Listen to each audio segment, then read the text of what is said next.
Okay भाजपने पहिल्यांदा भाजपनं नगराध्यक्षपदासह 52 उमेदवारांचे उमेदवारी अर्ज दाखल केलेत. कशा पद्धतीने विश्वास आहे, प्रतिसाद कसा आहे आणि एकंदरीत पॅनल कसा केला? आज आम्ही बीड नगरपालिका 2025 निवडणुकीसाठी या ठिकाणी 52 नगरसेवकांचे आणि 1 नगराध्यक्षपदाचा असे 53 टोटल फॉर्म दाखल केलेले आहेत आणि सर्व फॉर्म कमळ चिन्हावर दाखल केलेले आहेत.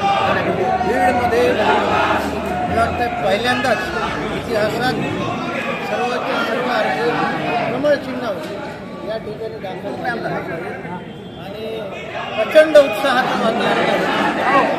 पाहताय की सर्व आम्ही सोबत आहोत.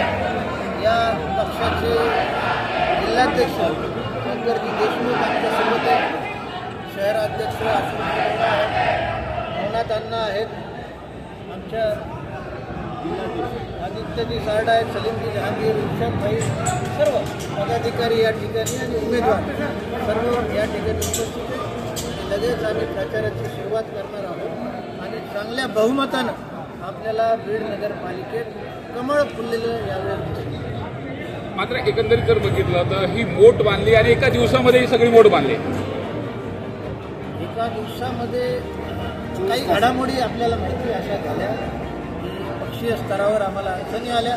त्या सर्व अडचणीवर मात करत बीडकरांना एक चांगली संधी मला वाटतं भारतीय जनता पक्षाच्या माध्यमातून या ठिकाणी उपलब्ध आहे आणि चांगले उमेदवार फिल्टर करून चांगले उमेदवार जे त्रासदायक नसणार आहेत पुढे जाऊन अशा प्रकारचे अवघ्या 24 तासात तुम्ही फिल्टर लावला. नेमकं तुम्हाला एक कल्पना होती की काय तर होणार आहे? म्हणजे अवघ्या 24 तासात तुम्ही 52 फिल्टर आणि एकाध्यक्ष बाहेर काढला.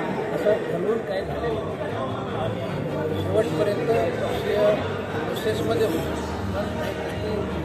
याच्या आधी सुद्धा सांगितलं की अशा झाल्या की नाईलाज झाला तर आम्हाला हा निर्णय घ्यावा लागतो.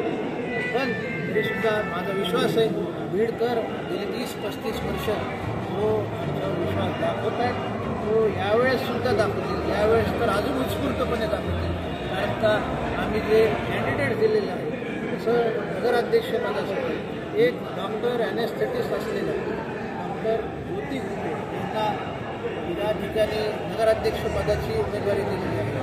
माझी धर्मपत्नी डॉक्टर सारिका यासुद्धा नगरसेविकेसाठी आणि त्यासोबत सर्व समाज वेगवेगळ्या स्तरातील सर्व प्रकारच्या लोकांना सोबत घेऊन आम्ही अर्ज दाखल करून एक चांगला विजय येणाऱ्या 3 तारखेला.